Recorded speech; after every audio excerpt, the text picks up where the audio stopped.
بسم الله الرحمن الرحيم الحمد لله رب العالمين والعاقبة للمتقين والصلاة والسلام على سيد الأنبياء والمرسلين وعلى آله وأصحابه أجمعين أما بعد فقد قال الله تعالى في القرآن المجيد لن تنالوا البر حتى تنفقوا مما تحبون صدق اللہ العظیم۔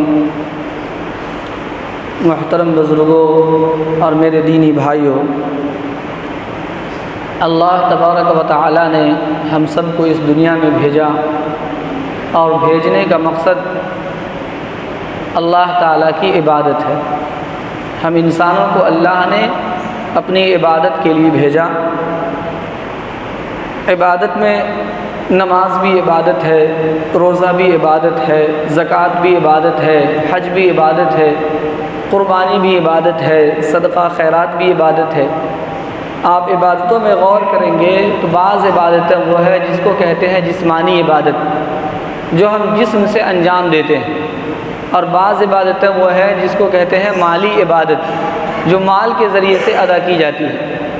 جیسے نماز اور روزہ ہم جسم سے ادا کرتے ہیں، اس میں کوئی مال خرچ نہیں ہوتا، لیکن زکوٰۃ ہے، صدقہ خیرات ہے، قربانی ہے، یہ مال کے ذریعے سے ادا کی جاتی ہے۔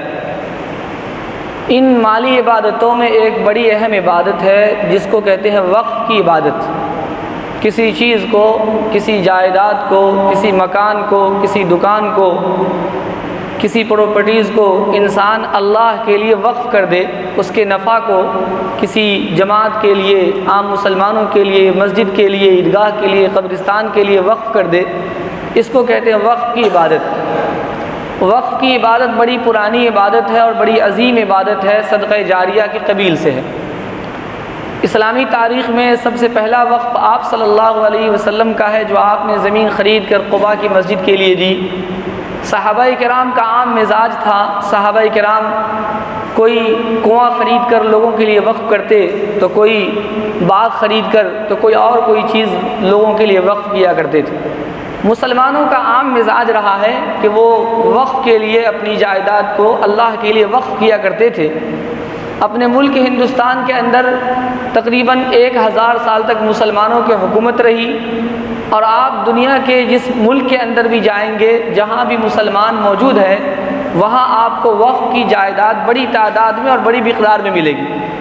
اپنے اس ملک میں وقف کی جائیداد اتنی بڑی تعداد میں اور اتنی بڑی مقدار میں ہے کہ لکھنے والے نے لکھا ہے کہ اب تک کے 20% وقف کر مسلمانوں کا قبضہ ہے، باقی 80% وقف کی جائیدادوں پر غیروں نے یا سرکاروں نے قبضہ کر لیا، لیکن ابھی بھی وہ اتنی بڑی پراپرٹیز ہے کہ سالانہ اس کی آمدنی 25 کروڑ ہے، اور اگر اس کو صحیح طریقے سے استعمال کیا جائے، صحیح طریقے سے وصول کیا جائے، تو 600 کروڑ تک اس کی آمدنی سالانہ ہو سکتی ہے۔ اتنی بڑی پراپرٹیز ابھی بھی مسلمانوں کو پاس ہے۔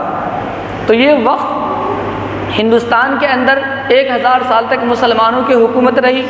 یہاں کے بادشاہوں نے، یہاں کے عام مسلمانوں نے بڑی تعداد میں اور بڑی مقدار میں اپنی جائیدادوں کو اللہ کے لیے وقف کیا۔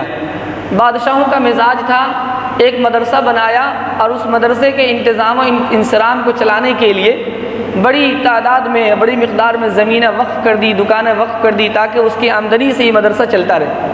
مسجد بناتے اور مسجد کے انتظام کو چلانے کے لیے بڑی جائیداد اس کے لیے وقف کر دیا کرتے تھے، اور اس طرح سے مدرسے کا اور مسجد کا اور دوسری تنظیموں کا نظام چلا کرتا تھا۔ اس ملک کے اندر بڑی تعداد میں وقف کی جائیداد ہے، لیکن ایک بات اور بھی ہے کہ اس وقف کی جائیداد پر ہمیشہ سے حکومت کی گندی نگاہ رہی۔ آج سے نہیں، انگریز کے زمانے سے ہی۔ انگریز جب 1857 میں اس ملک پر مکمل طور پر قبضہ جما لیا، تو اس نے جتنے وقف کی جائیداد تھی اس پر قبضہ جمانا شروع کر دیا اور اپنی ملکیت بنانا شروع کر دیا۔ لیکن ہمارے آباء و اجداد نے، ہمارے باپ دادا نے، اس زمانے کے مسلمانوں نے احتجاج کی، اس کی مخالفت کی، اور انگریز مجبور ہوا وقف کی جائیداد کی حفاظت کرنے پر، اور اس نے مجبور ہو کر کے 1923 میں ایک قانون بنایا اس وقف کے حفاظت کے لیے، اس کے تحفظ کے لیے۔ انگریز کا دور ختم ہوا، ملک آزاد ہوا۔ 1954 میں پھر مسلمانوں نے اس کا مطالبہ کیا اور پھر 1954 میں ایک قانون بنا اس وقف کے تحفظ کا۔ پھر 1959 میں، پھر 1964 میں، 1984 میں اور 1995 میں، 2010 میں اور 2013 میں بار بار اس میں ترمیم ہوتی رہی، بار بار قوانین بنتے رہے، لیکن وہ مشہور مقولہ ہے کہ مرض بڑھتا گیا جوں جوں دوا کی۔ ہر بار مسلمانوں نے کوشش کی لیکن مکمل طور پر اس وقف کی جائیداد کو تحفظ نہیں مل سکا۔ 2013 میں بڑی حد تک کامیابی ملی، مسلمانوں کے مطالبے کو پورا کیا گیا اور ایسا قانون بنا کہ لوگوں کا ماننا تھا کہ اگر اس قانون پر عمل ہو تو بڑی حد تک وقف کی جائیداد کو تحفظ مل جائے گا۔ لیکن ہوا یہ کہ اس سال 2024 میں 8 اگست کو موجودہ حکومت نے اس بل کے اندر پھر ترمیم کی، ایک نیا قانون پیش کی پارلیمنٹ کے اندر، اس کے اندر 40 ترمیمات کی، اور یہ 40 ترمیمات اور یہ ابھی جو بل پیش کیا گیا ہے یہ ایسا بل ہے کہ اگر یہ بل پاس ہو جائے، یہ 40 ترمیمات پاس ہو جائے، 40 قوانین نافذ ہو جائے تو یقین جانیے کہ آج آپ جس مسجد میں بیٹھے ہیں یہ مسجد آپ کے ہاتھ میں نہیں رہے گی۔ ہمارے ہاتھ سے ہماری مسجدیں، ہمارے قبرستان، ہمارے مدرسے، ہماری عیدگاہیں، ہمارے مزارات، ہماری خانقاہیں، جتنی چیزیں وقف کی قبیل سے ہیں یہ تمام کی تمام چیزیں ہمارے ہاتھ سے چھین لی جائے گی۔ یہ در حقیقت حکومت نے ایک سازش کی ہے، سازش کے ذریعے سے مسلمانوں کے ہاتھ سے وقف کی تمام جائیداد کو چھیننا چاہتی ہے۔ اس کی یہ سازش ہے، اس کے لیے اس نے ایک قانون بنایا۔ اس قانون کے اندر مسلمانوں کی ایسی مخالفت ہے اور مسلمانوں کے ساتھ ایسی ناانصافی ہے کہ جس کو غیر لوگ بھی محسوس کر رہے ہیں، اور صرف مسلمانوں کے ساتھ اور اسلامی شریعت کے ساتھ کھلواڑ نہیں ہے بلکہ اس قانون کے اندر در حقیقت ہمارے ملک کے آئین کی مخالفت بھی ہے۔ ہمارا ملک نے جو ہم کو حق دیا ہے اس حق کی مخالفت ہے۔ اس لیے جب پارلیمنٹ کے اندر 8 اگست کو یہ قانون پیش کیا گیا، یہ بل پیش کیا گیا، تو اس وقت جو ان کی مخالف پارٹی تھی، موجودہ حکومت کی مخالف پارٹی، انہوں نے اختلاف کیا اور اس اختلاف کا نتیجہ یہ ہوا کہ یہ قانون پاس نہیں ہو سکا، لیکن جوائنٹ کمیٹی کو دے دیا گیا وہاں غور و خوض کے لیے۔ ابھی یہ بل پاس نہیں ہوا ہے، اس کے لیے کوشش جاری ہے، پاس کرنے کے لیے لوگ کوشش کر رہے ہیں اور ہم مسلمان اس کو رد کرنے کی کوشش کر رہے ہیں۔ میں نے جو کہا کہ یہ بل ایسا ہے کہ اگر خدا نخواستہ پاس ہو گیا تو ہمارے ہاتھ سے ہماری مسجدیں، مدرسے، عیدگاہیں، قبرستان، ساری کی ساری چیزیں چھین لی جائیں گی۔ یہ صرف دعویٰ نہیں ہے، اس کی دلیل ہے۔ ان تمام قوانین کو آپ پڑھیے جو 40 ترمیمات ہے تو آپ کو اندازہ ہوگا کہ یہ قانون کتنا غلط ہے اور مسلمانوں کے لیے کتنا خطرناک ہے۔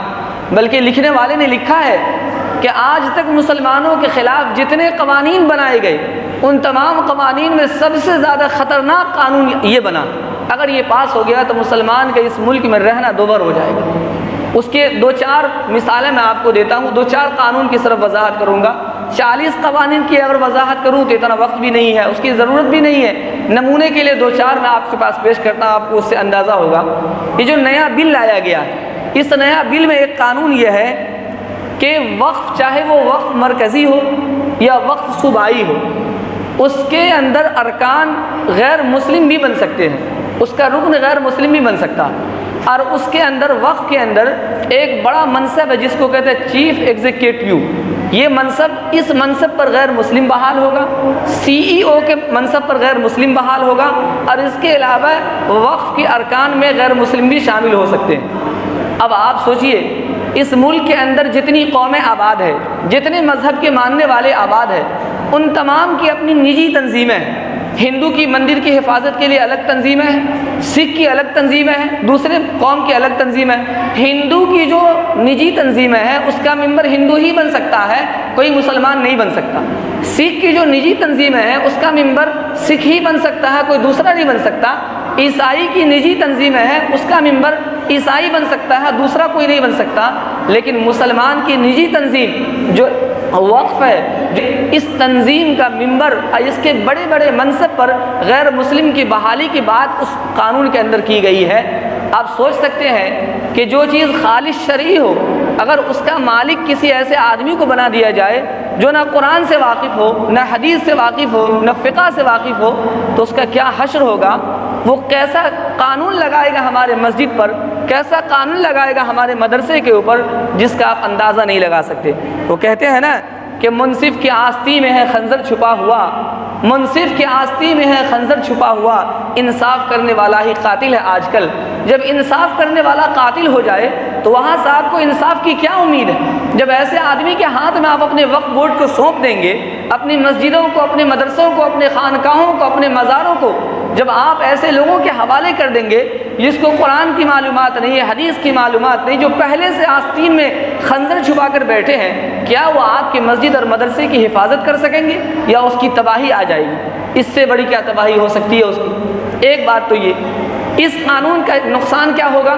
اس قانون کا ایک نقصان تو یہ ہوگا آپ کو کہ جب غیر مسلم یہ بڑے بڑے منصب پر ہوں گے تو اس کے ماتحت جو مختلف نوکریاں آتی ہے وہ وقف بورڈ کے اندر مسلمان کو ملتی ہے، لیکن جب بڑے بڑے منصب کے اوپر غیر مسلم ہوں گے تو اس کے ماتحت جو نوکریاں ہیں، ہماری ایک نجی تنظیم کے اندر، مسلمانوں کی اپنی تنظیم کے اندر جو مسلمانوں کو کچھ نوکریاں ملتی تھی وہ نوکریاں مسلمانوں کو نہیں غیر مسلموں کو ملے گی، تو ہمارے ہی گھر میں گھس کر کے ہمارے ہی گھر سے ہم کو نکالا جا رہا ہے۔ یہ کتنا بڑا نقصان ہے۔ یہ تو ایک قانون ہو۔ دوسرا قانون اس میں یہ ہے، اس نئے بل کے اندر دوسرا قانون یہ ہے کہ اوقاف کی جتنی آمدنی ہے اس کا استعمال کیسے کیا جائے گا؟ اب تک کہ اس کا استعمال جو ہو رہا تھا وہ وقف کرنے والے کے نیت کے مطابق، وقف کرنے والے کی اجازت کے مطابق۔ شریعت کا حکم یہ ہے کہ آپ نے اگر کوئی چیز وقف کیا شریعت میں تو آپ وہ وقف کرنے والے نے اگر کہہ دیا کہ اس چیز کو ہم نے وقف کیا ہے قبرستان کے لیے، تو اب اس چیز کی آمدنی قبرستان میں لگے گی، مسجد میں نہیں لگ سکتی۔ اگر کسی نے کہا کہ اس کو ہم وقف کر رہے ہیں مسجد کے لیے تو آپ اس کو مدرسے میں نہیں لگا سکتے۔ شریعت کا حکم ہے کہ وقف کرنے والے نے جس چیز کے لیے وقف کیا وہی استعمال ہوگا۔ اب حکومت کہہ رہی ہے کہ اس کا استعمال ہم اپنی مرضی سے کریں گے تو شریعت کی مخالفت تو ہو ہی گئی، اور دھیرے دھیرے اس کا نقصان کیا ہوگا کہ ہمارے وقف کی تمام چیزیں حکومت کی ہو جائے گی، ہمارے ہاتھ سے نکل جائے گی، اور آئندہ جو لوگ وقف کرنا چاہتے ہیں اللہ کے راستے میں وہ وقف کرنا بند کر دیں گے، کیونکہ وہ سمجھیں گے کہ اس چیز کو جب ہم وقف کریں گے تو اللہ کے لیے تو ہوگا نہیں، حکومت کے لیے ہو جائے گا، اس لیے وقف کا سلسلہ بھی بند ہو جائے گا۔ یہ دو قانون ہیں۔ تیسرا قانون، جو اوقاف جتنی وقف کی جائیدادیں ہیں اگر اس کو وقف کرنے والے نے رجسٹرڈ کیا ہے اپنے زمانے میں، جس نے جس چیز کو اللہ کے لیے وقف کیا، اگر وقف کرنے والے نے اس کو رجسٹرڈ کر دیا ہے تب تو سرکار اس کو وقف مانے گی، اور اگر اس نے اس کو رجسٹرڈ نہیں کیا ہے تو حکومت اس کو وقف نہیں مانے گی، اس پر حکومت کا تسلط ہوگا، حکومت کی ملکیت ہوگی۔ اس کا نقصان کیا ہوگا؟ آپ کے یہاں مسجد 200 سال 300 سال پرانی، آپ ہندوستان کا جائزہ لیجئے، 500 سال پرانی مسجدیں ہیں، مدرسے ہیں، قبرستان ہیں۔ وقف کرنے والے نے آج سے 100 سال 200 سال 500 سال پہلے جو وقف کیا ہے تو انہوں نے لکھت نہیں دیا، انہوں نے رجسٹرڈ نہیں کیا، انہوں نے زبان سے کہا کہ ہماری یہ زمین قبرستان کے لیے، اور لوگ اس کو قبرستان بنا چکے۔ ان لوگوں نے کہا کہ ہماری یہ زمین مسجد کے لیے، اور لوگ اس پر مسجد بنائے ہوئے ہیں اور اسی حساب سے لوگ چل رہے ہیں۔ لیکن اب یہ حکومت کہہ رہی ہے کہ اگر وقف کرنے والے نے اس کو رجسٹرڈ نہیں کیا تو حکومت اس کو وقف نہیں مانے گی اور وہ حکومت کی ملکیت ہوگی۔ دیکھیے اس کے ذریعے سے یہ ایک چور دروازہ ہے جس کے ذریعے سے کتنی بڑی جائیداد ہماری ہم سے چھین لی جائے گی۔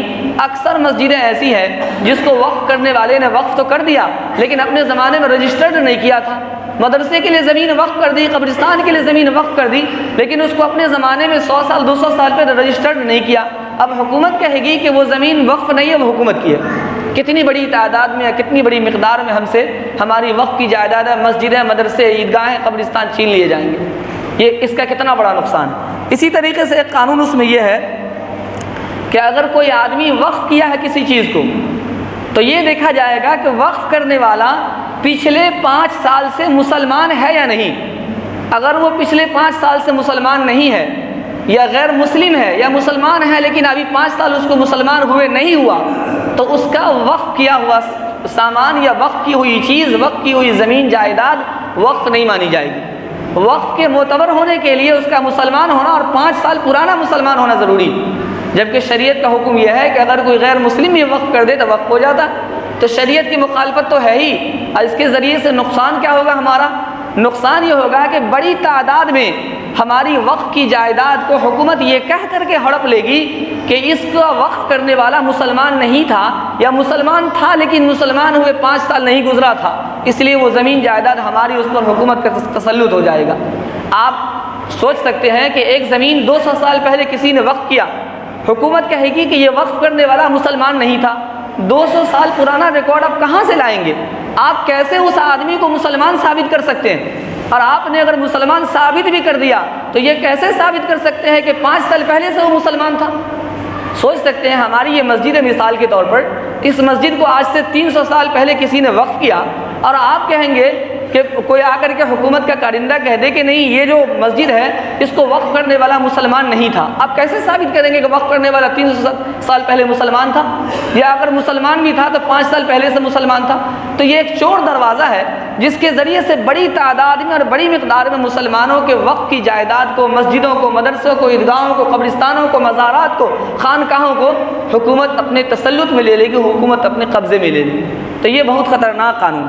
اسی طریقے سے اس سے بھی خطرناک قانون ایک یہ ہے کہ اس میں یہ قانون بنا ہے، یہ جو ترمیمی بل آیا اس کا ایک شق یہ ہے، ایک ترمیم یہ ہے کہ اگر کسی زمین کے سلسلے میں، کسی ادارے کے سلسلے میں، کسی مسجد یا کسی مدرسہ، کسی قبرستان یا کسی بھی وقف کی جائیداد کے سلسلے میں اگر اختلاف ہو جائے کہ یہ وقف کا ہے یا نہیں، تو اس کا فیصلہ وقف بورڈ کو کرنا نہیں۔ پہلے وقف بورڈ کے ذریعے سے کمیٹی تشکیل ہوتی تھی، اس کا فیصلہ ہوتا تھا، چھانبین ہوتی تھی۔ اب اس کا اختیار حکومت دے رہی ہے، ضلع مجسٹریٹ کو، کلکٹر کو دے رہی ہے۔ وہ کلکٹر کا فیصلہ آخری فیصلہ ہوگا، پھر آپ اس کے سلسلے میں کوئی قانونی کارروائی نہیں کر سکتے۔ اب سوچئے یہ کتنا خطرناک قانون ہے، اور آپ کو کیا لگتا ہے کہ اگر یہ بل پاس ہو گیا تو کیا لوگ ہماری مسجدوں پر اعتراض نہیں کریں گے، ہمارے مدرسوں کے سلسلے میں عرضی داخل نہیں کریں گے؟ یہ مکمل عناصر پسند لوگوں کی ایک ٹیم بیٹھی ہوئی ہے انتظار میں کہ جیسے قانون پاس ہوگا اور ایک لمبا سلسلہ شروع ہو جائے گا ہمارے مسجدوں کے خلاف، مدرسوں کے خلاف، عیدگاہوں کے خلاف، قبرستانوں کے خلاف ایک عرضی داخل کی جائے گی۔ آئے گا ایک آدمی آپ کے گاؤں میں اور کہے گا کہ یہ زمین مسجد کی نہیں ہے، مندر کی ہے، یہ زمین ہماری ہے، آپ کی نہیں ہے، اور آپ اس سے مقدمہ کریں گے۔ یہ مقدمہ جائے گا کلکٹر کے پاس، اور کلکٹر کس کے حکم کے مطابق فیصلہ کرے گا آپ کو معلوم؟ کلکٹر ہمارے حق میں فیصلہ کبھی نہیں کرے گا، اسی کا شہر وہی مدعی وہی منصف، اسی کا شہر وہی مدعی وہی منصف۔ ہمیں یقین تھا ہمارا قصور نکلے گا، وہاں تو فیصلہ وہی ہوگا جو اوپر سے آدیش آئے گا کہ فیصلہ کر دو مندر کے حق میں، تو مندر کے حق میں فیصلہ ہو جائے گا، یہ آخری فیصلہ ہوگا، آپ اس سلسلے میں کچھ بھی نہیں کر سکتے۔ تو یہ میں نے 2-4 قانون کے سلسلے میں بتایا کہ دیکھیے یہ قانون سراسر مسلمانوں سے، اس کی مسجد، اس کے مدرسے، اس کے خانقاہ، اس کی قبرستان، اس کے موقوفہ زمینات، یہ اس کے جائیدادوں کو چھیننے کا ایک سازش ہے، اور ایک طریقہ ہے جس کے ذریعے سے ہم کو اپاہج کرنے کی کوشش کی جا رہی ہے۔ اس لیے اس بل کی مخالفت مسلمانوں نے بڑھ چڑھ کے کیا ہے، اور برادران وطن میں بھی بہت سے لوگوں نے اس کی مخالفت کی ہے۔ اب کرنے کا کام یہ ہے کہ یہ جو بل ہے اب جوائنٹ کمیٹی کے اندر ہے، ابھی جوائنٹ کمیٹی کی طرف سے مسلمانوں سے رائے لی جا رہی ہے کہ لوگ اپنی رائے دیں کہ یہ بل نافذ ہو، پاس ہو یا پاس نہ ہو۔ اس سلسلے میں ہم سے رائے مانگی گئی۔ ہمارے جو اکابر ہیں، ہمارے جو علماء ہیں، جو مسلم تنظیموں کے سربراہ ہیں، وہ حضرات قانونی کارروائی کر رہے ہیں، قانونی لڑائی لڑ رہے ہیں۔ ہم عوام کے کرنے کے لیے ایک کام ہے، اور وہ کام یہ ہے کہ ہم اپنی رائے دیں۔ رائے دینے کے لیے ہمیں بہت کچھ کرنے کی ضرورت نہیں ہے۔